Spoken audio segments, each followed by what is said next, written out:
दोस्तों एक बहुत बड़ी खबर निकल कर आई है कि किस तरीके से अब चुनाव आयोग का घेराव करने के लिए पूरा का पूरा इंडिया गठबंधन, जी हाँ, ये तमाम तस्वीरें आप देख रहे हैं कि किस तरीके से इंडिया गठबंधन 300 सांसदों का मार्च सीधा सीधा चुनाव आयोग तक, यानी कि सीधा संसद से सड़क पर बवाल देखने को मिल रहा है। आज जो है पूरा का पूरा दिन जो है, आज इसी खबर को आज हम दिखाने वाले हैं कि किस तरीके से चुनाव आयोग का घेराव करने के लिए कैसे 300 सांसद किस तरीके से संसद भवन से निकलते हुए चुनाव आयोग को घेरने के लिए निकल चुके हैं। और आप ये तमाम वीडियोस, तमाम फोटोज आप देखेंगे कि इतना पूरा इंडिया गठबंधन सड़कों पर नजर आ जाएगा। राहुल गांधी हो, प्रियंका गांधी हो, अखिलेश यादव हो, तमाम बड़े बड़े विपक्षी नेताओं ने यह ठान लिया है कि चुनाव आयोग से जवाब तो लेकर रहेंगे, ऐसे नहीं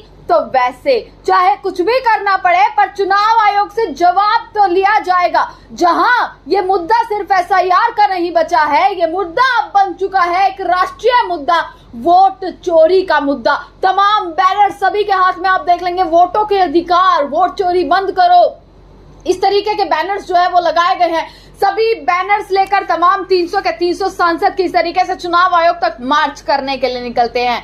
हालांकि मैंने आपको पहले ही बता दिया था कि 11 तारीख को ये मार्च होने वाली है, और ये भी आपको बताया था कि किसी भी तरीके से रोका जाएगा, सभी सांसदों को, राहुल गांधी को रोका जाएगा, और वही हुआ। सबसे पहले तो किस तरीके से संसद में बवाल मचता है, उसके बाद सभी सांसद कैसे सड़कों पर निकलते हैं और वहीं बैरिकेडिंग करती जाती है। वहीं अमित शाह की पुलिस ने ऐसी बैरिकेडिंग करी, इतना डर, इतना खौफ कि आखिरकार विपक्षी नेताओं को चुनाव आयोग तक जाने की परमिशन तक नहीं दी। और फिर चुनाव आयोग और सरकार कहती है कि विपक्ष जो है वो गलत है, विपक्ष जो है, विपक्ष के सारे आरोप बेबुनियाद हैं। ऐसे चीजें जब चुनाव आयोग और सरकार की तरफ से फिर आती हैं, और वहीं दूसरा मंजर देखने को मिलता है कि विपक्षी नेता जब एक प्रदर्शन करने के लिए, सिर्फ मार्च करने के लिए चुनाव आयोग तक निकलते हैं, तो अमित शाह की पुलिस ने कैसे चप्पे चप्पे पर बैरिकेडिंग कर दी और पुलिस ने जाने से रोक दिया।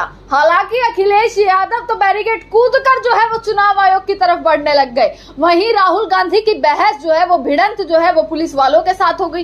प्रियंका गांधी नारेबाजी करती हुई नजर आई। आप प्रियंका गांधी की तस्वीर देखेंगे, सड़कों पर बैठी हुई प्रियंका गांधी लगातार नारे दे रही हैं कि वोट चोरी बंद करो, गद्दी छोड़ो। सीधा सीधा प्रियंका का नारा है कि वोट चोर, गद्दी छोड़ो। यानी कि चाहे वो चुनाव आयोग हो या फिर खुद नरेंद्र मोदी और अमित शाह हो, इस देश के प्रधानमंत्री और गृह मंत्री हो, अगर वोट चोरी हुई है तो गद्दी छोड़नी पड़ेगी। ये नारों के साथ 300 सांसद मार्च करते हुए नजर आए। दोस्तों ये आज का दिन बड़ा महत्वपूर्ण दिन है, क्योंकि सबकी नजर, नरेंद्र मोदी तक की नजर आज इस चीज पर होगी कि आखिरकार कैसे पूरा इंडिया गठबंधन एकजुट होकर उनके खिलाफ, चुनाव आयोग के खिलाफ कैसे मार्च करता हुआ दिखाई पड़ रहा है, कैसे सड़क पर आता हुआ दिखाई पड़ रहा है। क्योंकि संसद में सवालों के जवाब देने से घबराई हुई ये सरकार कब तक भागेगी। और पहले ही विपक्ष ने साफ कर दिया कि भाई हमने तो समय मांगा चर्चा के लिए कि आप एसआईआर के मुद्दे पर चर्चा कीजिए, पर चर्चा नहीं करना चाहती है सरकार, तो हमें ये मार्च तो अब करनी पड़ेगी। और मार्च की ये तस्वीरें दोस्तों मैं आपको दिखा रही हूँ जो पूरे तरीके से भय बना देती है नरेंद्र मोदी में, अमित शाह में, और कैसे राहुल गांधी की भिड़ंत अमित शाह की पुलिस से होती हुई नजर आई। प्रियंका गांधी, तमाम सांसद वहीं सड़कों पर बैठ जाते हैं, सड़कों पर ही धरना देने लग गए जब बैरिकेडिंग की गई और उन्हें आगे जाने की अनुमति नहीं दी गई। और यहाँ सिर्फ विपक्ष की बात नहीं है, जब भी इस देश में कोई प्रदर्शन होता है तो इसी तरीके की अमित शाह की पुलिस ऐसे लग जाती है, ऐसी बैरिकेडिंग कर दी जाती है।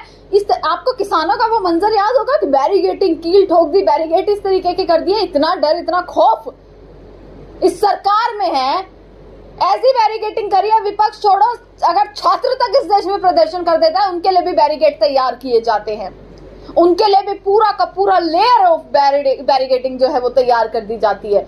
और वही राहुल गांधी के साथ किया, हिरासत में ले लिया गया। मैंने आपको पहले ही बताया था कि जाने ही नहीं देंगे और डिटेन तुरंत कर लेंगे, क्योंकि अगर सवालों के जवाब देने की इतनी हिम्मत होती और एक कायरता होती तो ये संसद में ही जवाब देते, तो आज तक संसद स्थगित नहीं होती। दोस्तों, जिस तरीके से बार बार संसद को ठप किया जाता है, आपने सारी तस्वीरें देखी हैं आज की। दोस्तों, ये महत्वपूर्ण तस्वीरें हैं जो सवाल खड़े करती हैं राहुल गांधी के उस विस्फोट के बाद, जो राहुल गांधी ने खुलासा किया, उसके बाद ये सवाल खड़ी करती है ये सारी तस्वीरें। और चुनाव आयोग तक 300 सांसदों का ये मार्च ने कैसे हिलाकर रख दिया इस सरकार को और चुनाव आयोग को। तमाम खबरें, तमाम अपडेट्स लगातार आपको देते जाएंगे, बस आप जुड़े रहिएगा हमसे।